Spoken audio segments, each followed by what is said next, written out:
Vamos começar a estudar o nosso item 6 do bloco 2 do edital de 2021 do TJSP. Essa aqui é uma aula direcionada para este concurso de 2021. No item 6 nós temos lá normas da Corregedoria Geral de Justiça. E nesse item 6 nós temos 6 subtópicos. Então vamos começar a estudar o primeiro subtópico. O primeiro subtópico diz respeito ao capítulo 2, seção 1, subseções 1 e 2. Aqui nós vamos estudar todos os artigos agora. Primeiro, o artigo 5º. O artigo 5º, ele trata da função correcional. A função correcional, ela consiste na orientação, reorganização e fiscalização dos órgãos e serviços judiciários de primeira instância e também na fiscalização da Polícia Judiciária, dos estabelecimentos prisionais e dos demais estabelecimentos em relação aos quais, por imposição legal, esses deveres foram atribuídos ao judiciário. Então, a função correcional, ela está relacionada a uma função de fiscalização, orientação, de reorganização dos estabelecimentos para os quais o judiciário ele tem esse dever legal de atuar dessa forma. E a função correcional, ela é exercida pelo Corregedor-Geral da Justiça, no estado de São Paulo, e também pelos juízes de primeiro grau, nos limites de suas atribuições. Só um adendo. A VUNESP, que é a nossa banca, é uma banca que gosta muito da literalidade da lei. Então, ela não se apega muito a entender a rotina, a saber como é que aquilo ali funciona no tribunal. Não. Ela quer saber se você sabe a literalidade da lei. O examinador ele não vai parar para entender muita coisa, não. Ele vai pegar a lei e vai começar a elaborar assertivas. Então, o que é que eu fiz? Eu trouxe a literalidade da lei, mas em forma de fluxogramas, porque a forma de escrever cada dispositivo ali nas normas não é uma forma boa para se estudar, é uma forma complexa, é uma forma que acaba atrasando o estudo. E quando você entende a ideia, quando você entende isso aqui, você também vai conseguir responder qualquer questão que traga a literalidade da lei, porque aqui eu uso as mesmas palavras que estão lá nas normas. O parágrafo 1º do artigo 5º, ele fala aqui: no desempenho da função correcional, poderão ser editadas ordens de serviços e demais atos administrativos de orientação e disciplina, poderão ser corrigidos erros e poderão ser sancionadas as infrações, desde que haja um procedimento administrativo disciplinar antes de sancionar as infrações, sem prejuízo das apurações civis e criminais.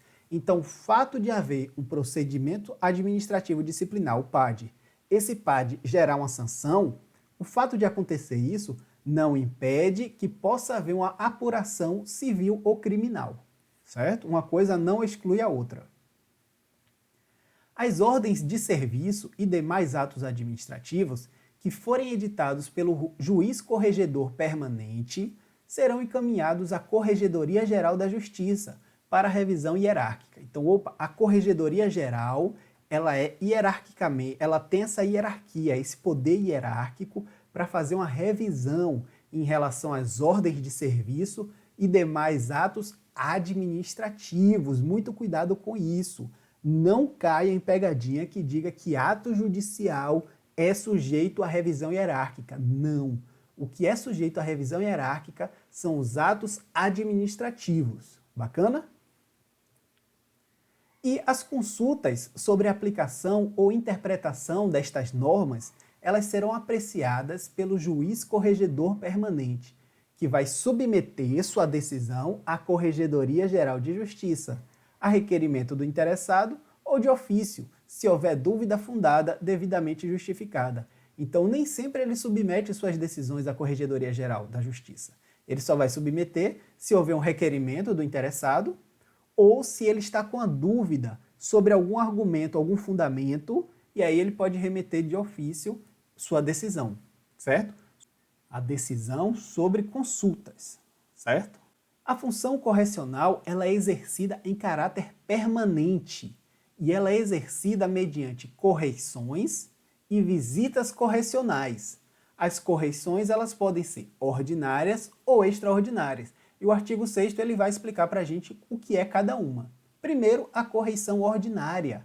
ela consiste na fiscalização que é prevista, existe uma previsão, um planejamento, e ela é efetivada segundo estas normas e leis da organização judiciária. Então, a correição ordinária é uma coisa que está dentro do planejamento, que ocorre de forma ordinária. Por outro lado, a correição extraordinária, ela consiste em fiscalização excepcional, ela ocorre de maneira excepcional. Ela pode ser realizada a qualquer momento, sem prévio anúncio, ela pode ser geral ou pode ser parcial, e ela é realizada conforme as necessidades e conveniência do serviço correcional. E o que é essa visita correcional? Ela consiste na fiscalização direcionada a verificar a regularidade de funcionamento daquela unidade, o saneamento de irregularidades que já foram constatadas em outras correições, ou ao exame de algum aspecto da regularidade, e também da continuidade dos serviços e atos praticados. Então, a visita correcional, ela também fiscaliza a continuidade dos serviços e dos atos praticados. As atas das correições e visitas serão encaminhadas à Corregedoria Geral da Justiça, nos prazos. Tem um prazo diferente, a depender se a correção é ordinária ou extraordinária. Para a correção ordinária, o prazo é de 60 dias após realizada a correção. VUNESP gosta muito de prazos. Eu gravaria esses dois prazos aqui, que eles são muito importantes. E no caso da correição extraordinária ou da visita correicional, o prazo para que a ata seja encaminhada à Corregedoria Geral é de até 15 dias após realizada. Olha só que interessante, quando a correição é ordinária, que ela é planejada, que tem todo um planejamento, né, a previsão, ela tem um prazo maior, ela tem 60 dias. Já no caso de uma correição excepcional, o prazo é de 15 dias para encaminhar a ata à Corregedoria Geral. Então você pensa aí que a correição extraordinária ela é algo urgente, algo excepcional, algo que precisa ser visto ali na hora rápido e resolver rápido, 15 dias, certo? E a Corregedoria Geral da Justiça ela vai implementar gradativamente a correição virtual, para que os servidores não precisem ficar indo presencialmente nos locais, com vistas ao controle permanente das atividades subordinadas à sua disciplina. Então, o objetivo maior da corregedoria virtual, da correição virtual, é manter o controle permanente. Por quê? Porque o sistema já vai monitorando ali. Alguns aspectos eles já podem ser monitorados pelo próprio sistema. Então, se andar fora da linha, o sistema já avisa. Não precisa estar um servidor indo lá e verificando, certo? Cuidado, isso aqui ele vai implementar gradativamente. Artigo 7º. A corregedoria permanente será exercida pelo juiz a que a normatividade correcional cometer tal atribuição. Ou seja, as normas correcionais, elas vão dizer quem é que vai ser o juiz que vai exercer a corregedoria permanentemente. E o Corregedor Geral da Justiça, ele pode alterar a designação do corregedor permanente, desde que haja aprovação do Conselho Superior da Magistratura e que isso ocorra por motivo de interesse público ou conveniência da administração. Esse segundo tópico aqui é um item muito bom de cair em prova, que o Corregedor Geral ele pode alterar a designação do corregedor permanente por conveniência da administração. Muita gente vai errar se isso aqui cair, certo? E se não houver alteração no início do ano judiciário, prevalecerão as designações do ano anterior. Então, ocorre a designação do corregedor permanente, e aí passa o ano todo, ele fica atuando como corregedor permanente, e se no início do ano judiciário seguinte não houver nenhuma alteração, vai continuar aquela designação do ano anterior. O juiz corregedor permanente efetuará correição ordinária uma vez por ano, de preferência no mês de dezembro, em todas as serventias, repartições e demais estabelecimentos sujeitos à fiscalização correcional, lavrando-se o correspondente termo no livro próprio, ou seja, ele faz a correição ordinária uma vez por ano, preferencialmente em dezembro, e ele registra aquilo ali no livro próprio, ele registra que fez a correição. E aí também ele vai fazer um relatório dos resultados, o que aconteceu, certo? E essa correição ordinária ela é efetuada em todas as serventias, repartições e nos demais estabelecimentos que estão sujeitos à sua fiscalização correcional. A correição ordinária será anunciada por edital. Lembra? É a extraordinária que não precisa de aviso prévio, mas a ordinária ela é anunciada por edital. Esse edital vai ser afixado no átrio do fórum, átrio é uma região do fórum, um espaço do fórum, e será publicado no Diário da Justiça Eletrônico, com pelo menos 15 dias de antecedência em relação à correição.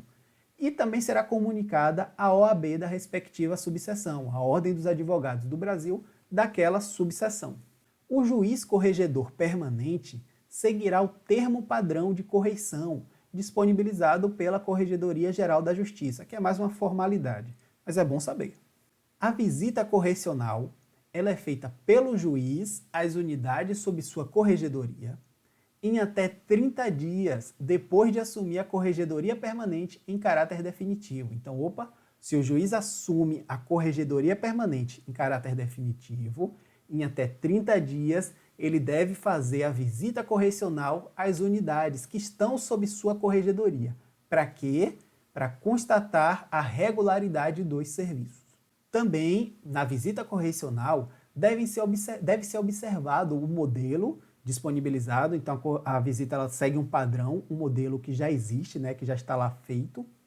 Ela independe de edital ou de qualquer outra providência, o juiz simplesmente vai e faz a visita correcional e dela se lançará sucinto termo no livro de visitas e correições. Sucinto é resumido, será feito um registro resumido no livro de visitas e correições, no qual também constarão as determinações que o juiz corregedor permanente eventualmente fizer no momento da visita. Então, se ele fizer alguma determinação no momento da visita, essa determinação deve constar no livro de visitas e correições. Se o juiz assumir a corregedoria permanente em caráter definitivo a partir do mês de novembro, a correição geral ordinária prescindirá de visita correcional.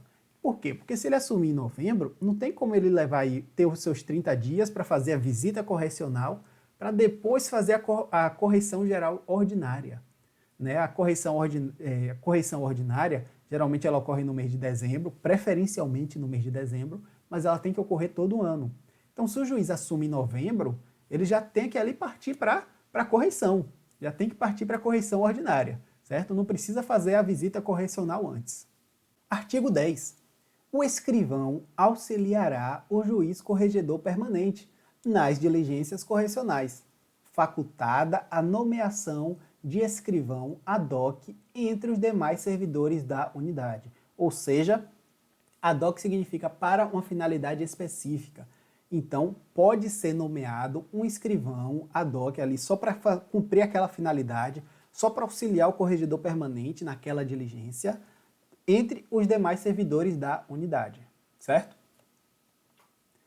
Durante os serviços correcionais, todos os funcionários da unidade, eles deverão permanecer à disposição do Corregedor-Geral de Justiça, dos juízes assessores da Corregedoria Geral e do juiz corregedor permanente, sem prejuízo de requisição de auxílio externo ou de requisição de força policial. Então, durante os serviços correcionais, todos os funcionários eles vão ficar à disposição e também pode ocorrer uma requisição de auxílio externo e ainda a requisição da força policial. Artigo 12.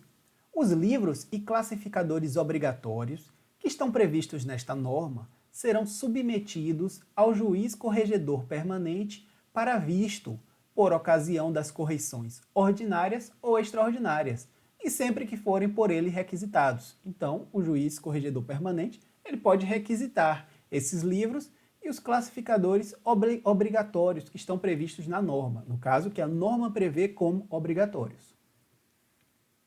Parágrafo único. No caso de registros controlados exclusivamente pela via eletrônica, os relatórios de pendências gerados pelo sistema informatizado serão vistados pelo juiz. Vistados é dar o visto, né? Ele vai olhar e vai dar o visto. Então, no caso de registros controlados exclusivamente por meio eletrônico, não há papel, né, no ao meio físico, os relatórios de pendência eles serão vistados pelo juiz. Os estabelecimentos prisionais e outros destinados ao recolhimento de pessoas sujeitos à atividade correcional do juízo serão visitados uma vez por mês. Artigo 66, inciso 7 da LEP. O que é a LEP? Lei de Execução. A Lei de Execução Penal. E aqui eu trouxe o inciso mencionado. O artigo 66 ele fala: compete ao juiz da execução inspecionar mensalmente os estabelecimentos penais, tomando providências para o adequado funcionamento e promovendo, quando for o caso, a apuração de responsabilidade. Então, o artigo 13 ele basicamente traz a mesma ideia do inciso 7 do artigo 66 da LEP. E o parágrafo 1º do artigo 13 das nossas normas da Corregedoria Geral: realizará a visita o juiz corregedor permanente ou o juiz a quem, por decisão do Corregedor-Geral da Justiça, essa atribuição for delegada.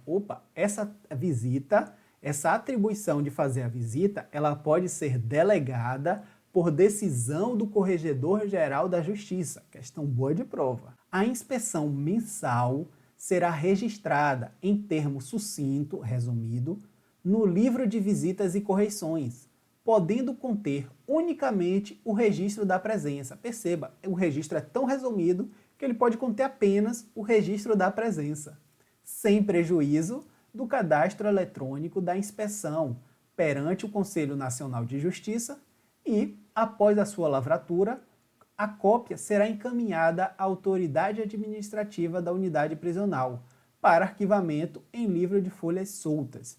Então, esse registro é feito de forma sucinta, mas a cópia dele deve ser encaminhada para o arquivamento em folhas soltas. Não é no livro, é em folhas soltas. O juiz corregedor permanente, em regra, ele realiza as visitas mensais pessoalmente, vedada a atribuição dessa atividade ao juiz que estiver respondendo pela vara por período inferior. Então, se o juiz está respondendo pela vara por um período inferior a um mês, ele não pode ter essa atribuição de fazer a visita mensal não pode ser atribuída a esse juiz.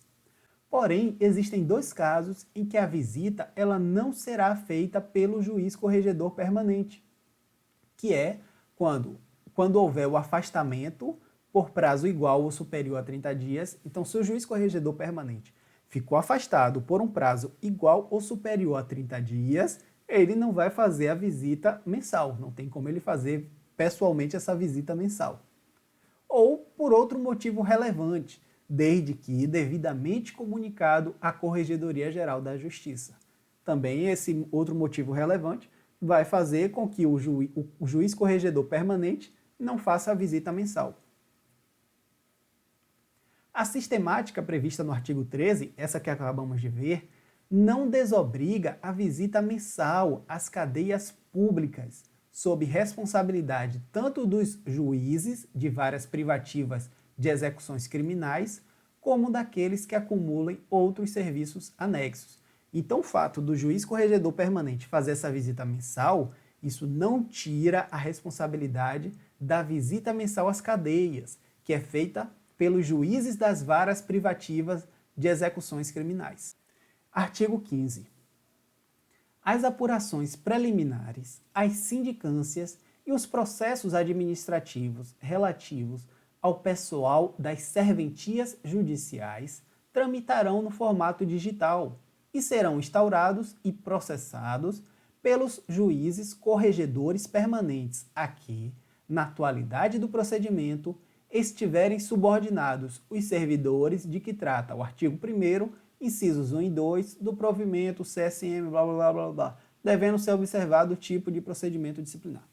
Então perceba que esse artigo 15 ele faz referência a esses incisos 1 e 2 do artigo 1º do provimento 2460. Esse artigo 1º ele trata ali de uma lista de unidades de servidores nos postos de trabalho. Então, eu sinceramente não acredito que valha a pena você saber dessa lista. Também um outro artigo que nós vamos ver, ele também trata essa lista, mas eu sinceramente nunca vi a VUNESP indo nesse nível. A VUNESP cobrando uma lista dessa forma que sequer está na norma que está sendo cobrada, apenas a norma faz menção. Então eu não me apegaria a essa lista. Vou deixar no nosso material em PDF para os mais céticos, mas não vamos trabalhar ela exaustivamente aqui. Então, o que é que você precisa saber desse artigo 15?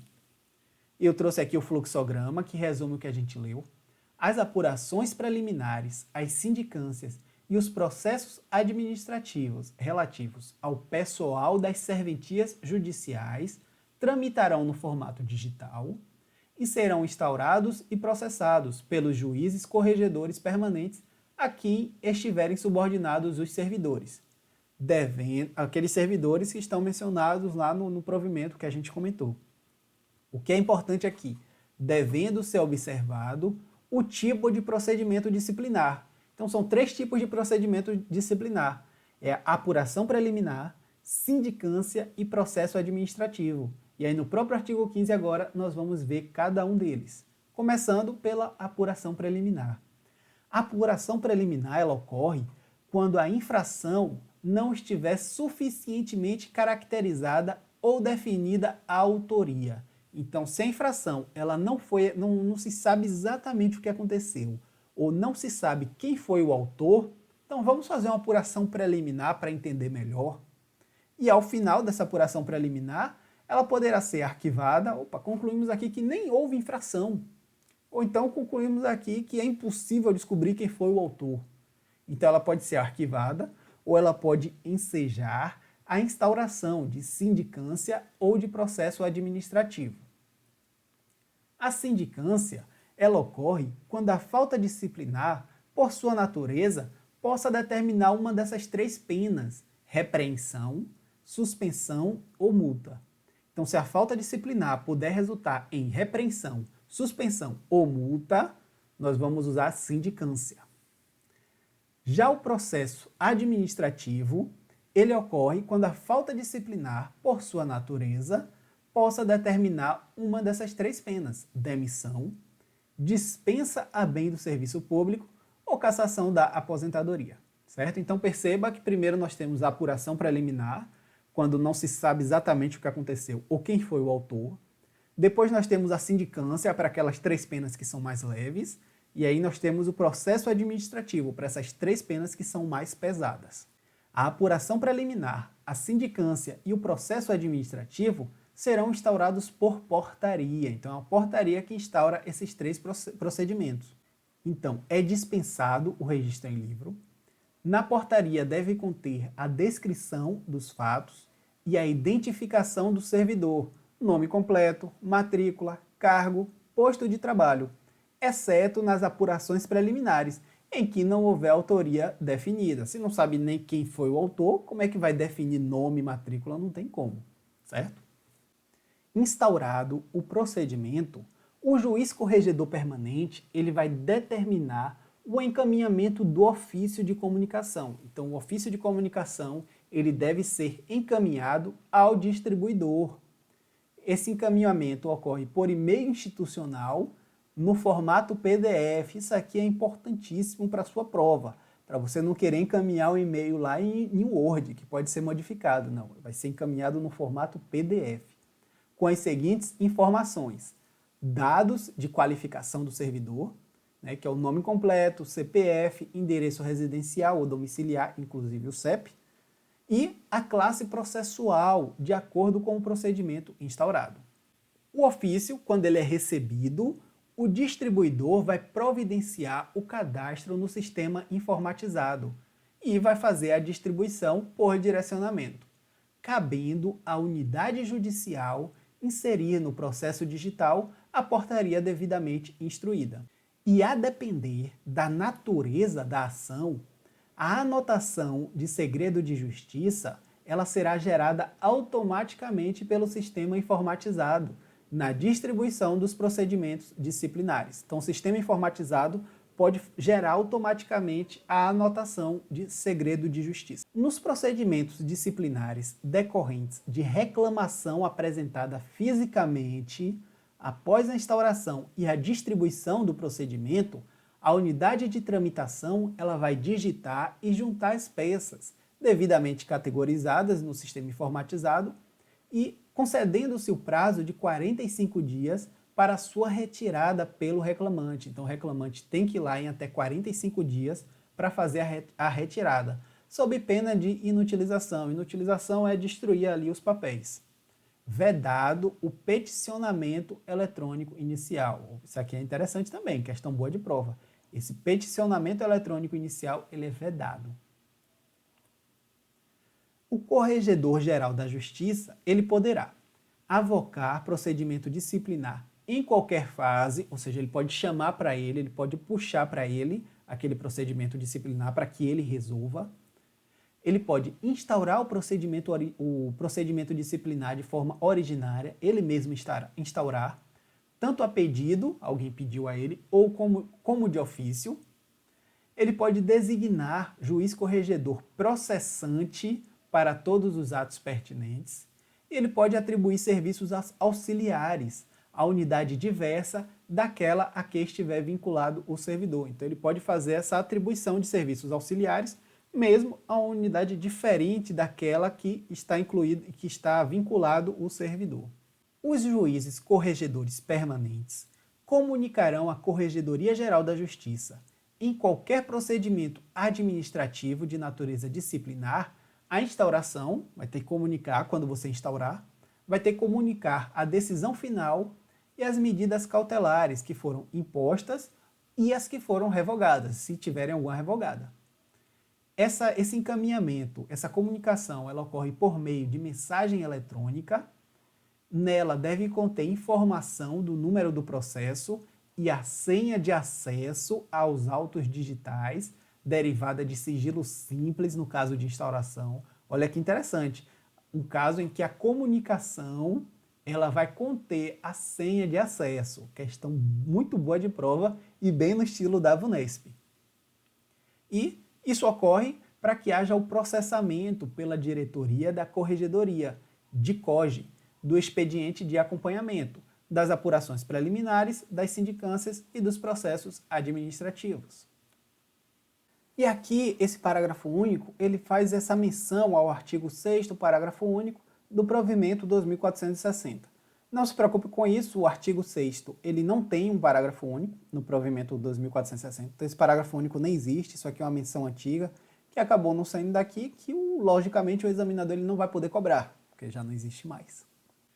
Artigo 16A. Esse artigo ele é interessante porque ele não fala muita coisa por si só, ele traz referências a listas que estão fora do nosso normativo. É aquele artigo 1º do provimento 2460, que traz vários incisos e cada inciso traz outras alíneas. Então as listas elas são bem extensas e minha orientação é que você ignore este artigo. As chances a VUNESP não faz isso, a VUNESP não cobra esse tipo de coisa. Ela não vai no normativo que faz referência a outro normativo que traz uma lista extensa. Ela nunca vi ela fazendo isso, certo? Então, o artigo 16A ele diz, havendo alteração do posto de trabalho, dos servidores a que se refere o artigo 15, que nós já vimos, com o procedimento disciplinar digital em curso, este será redistribuído ao corregedor respectivo, observadas as seguintes regras. E aí ele fala, se o novo posto de trabalho for uma das unidades dos incisos 1, 2 ou 6 deste provimento aqui, do provimento 2460, os procedimentos disciplinares serão encaminhados em fila própria para o envio à unidade de destino. Já se o novo posto de trabalho corresponder a uma das unidades dos incisos 3, 4 e 5 do mesmo provimento, enfim, minha orientação é que você não se apegue a isso aqui, que você ignore esses incisos.